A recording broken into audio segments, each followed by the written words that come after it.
In continuation with the plant systematics, in which we have studied the basics for plant systematics or plant identification, in which description, identification, classification and nomenclature is involved.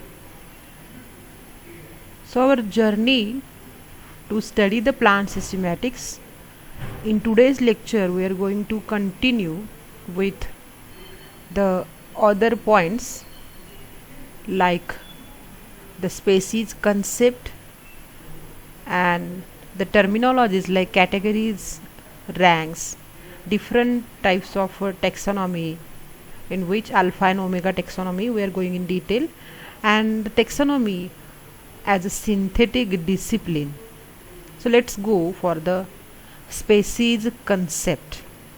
The different scientists, they have given the definitions for the species concept, but first the Charles Darwin considered the species as a fundamental unit of evolution, where this basic unit is used in almost all fields of biology, where we are considering the anatomy, ecology, evolution, genetics, molecular biology, paleontology, physiology and systematics.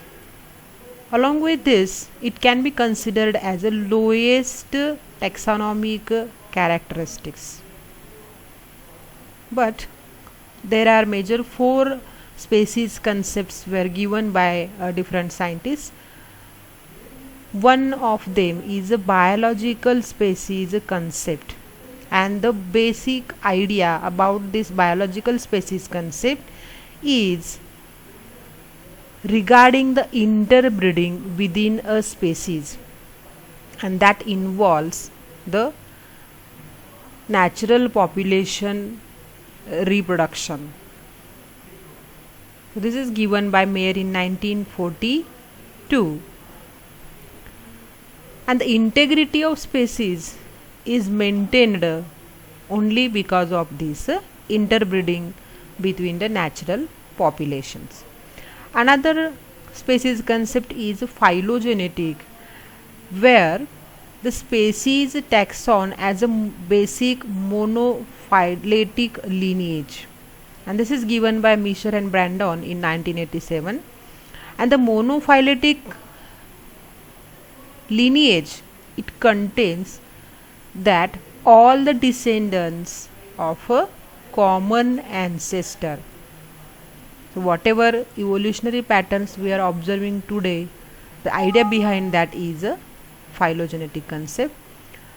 Then the third species concept regarding the ecology, where the lineage of organism maintained and segmented by the ecological forces, which was given by Valen in 1976. And morphological species concept is nothing but the number of related community whose distinct morphological characters are, in the opinion of systematists. So it sufficiently helpful for giving a specific name when we are considering the distinctive morphological characters. So besides different ideas of the species, these 4 species concepts are nowadays in use. Now let's go for the categories. So this is an abstract term. It represents a rank or a level. One example I am going to give you, that taxon of birds is a Ave. So they are belongs to the taxon Ave, and their category is a class. In brief, taxon is a delimited group of organism. Then we go for rank. So rank is nothing but the relative level. Remember that it is a relative level of group of organism which is nothing but the taxon, and they are arranged in a hierarchical levels, and there are 7 major taxonomic rank, in which the highest level is kingdom.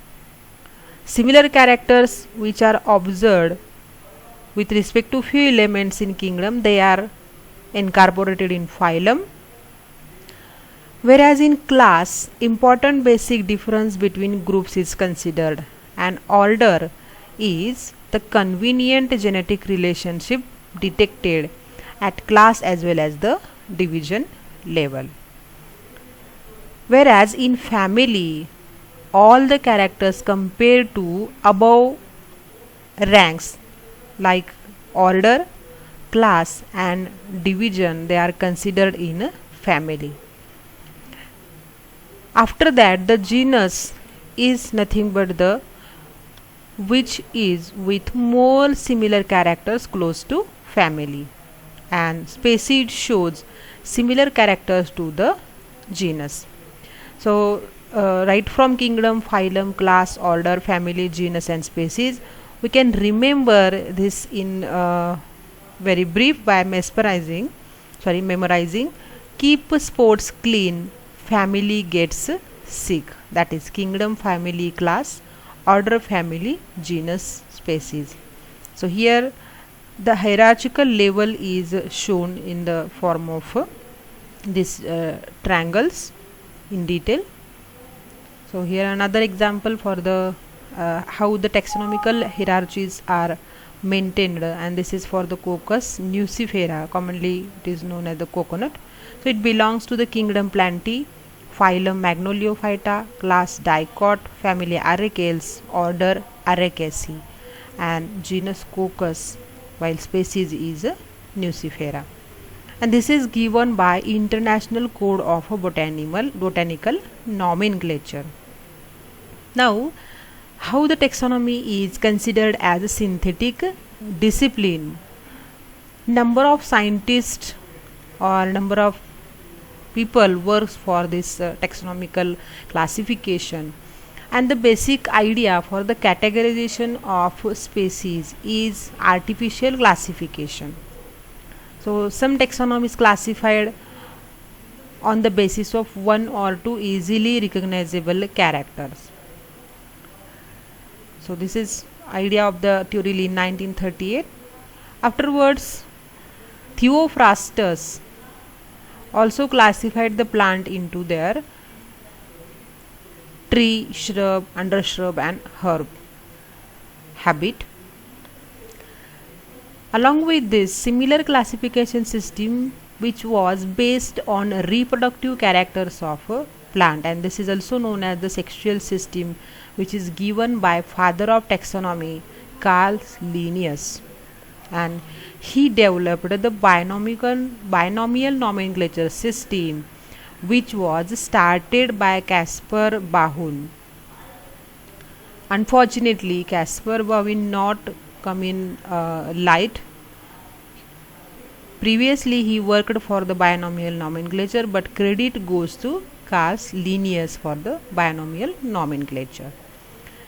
So these taxonomies or types of taxonomies are of 3 types. First one, that is alpha or classical taxonomy, in which there is cover of initial taxonomical work, where only the form and shape of organism is considered, not other characters are considered.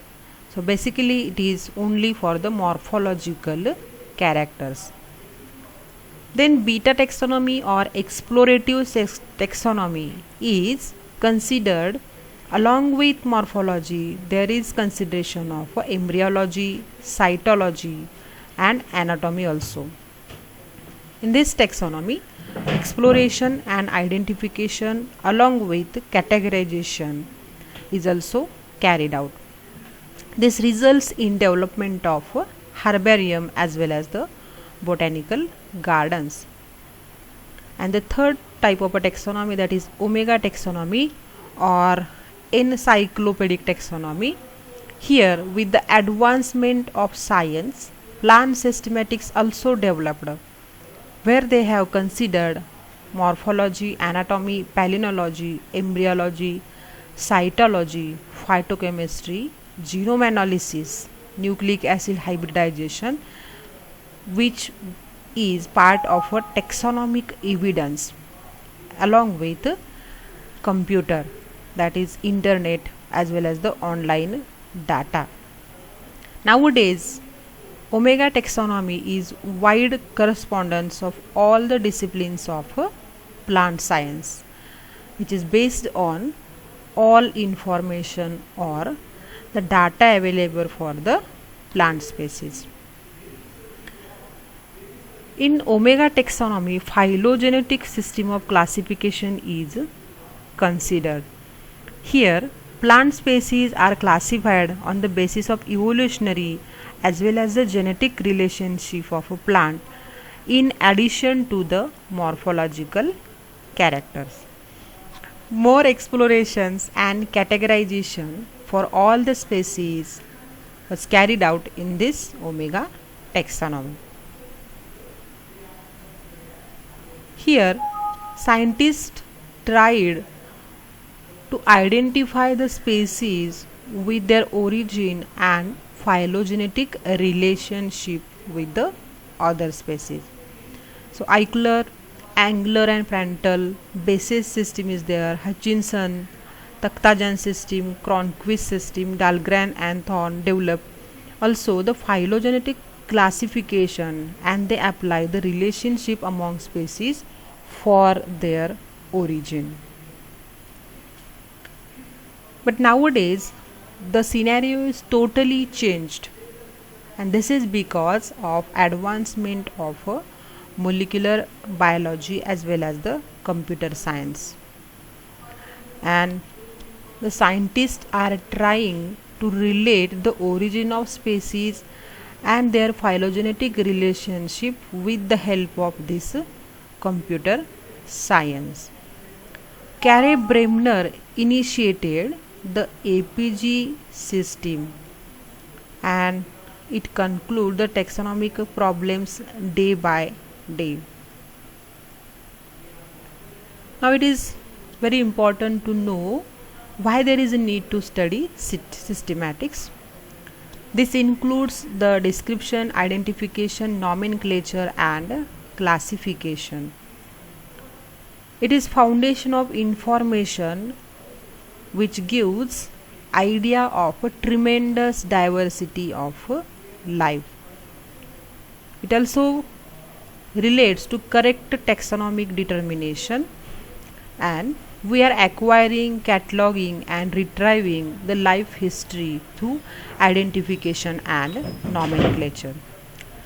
Whereas documentation is also carried out with the help of a herbarium, with the help of plant systematics, and utilization of data from all the fields, right from morphology to karyology as well as the molecular biology. It is one opportunity to understand all aspects of interest which are related to the synthesis of biological specialties. In plant systematics, we can explore the joy to intricate complexity and incredible diversity of life. Simply, systematics is nothing but the study of biodiversity, and it can be considered as a tool for documenting biodiversity and help to save it. It also gives evolutionary history and relationship of the different groups.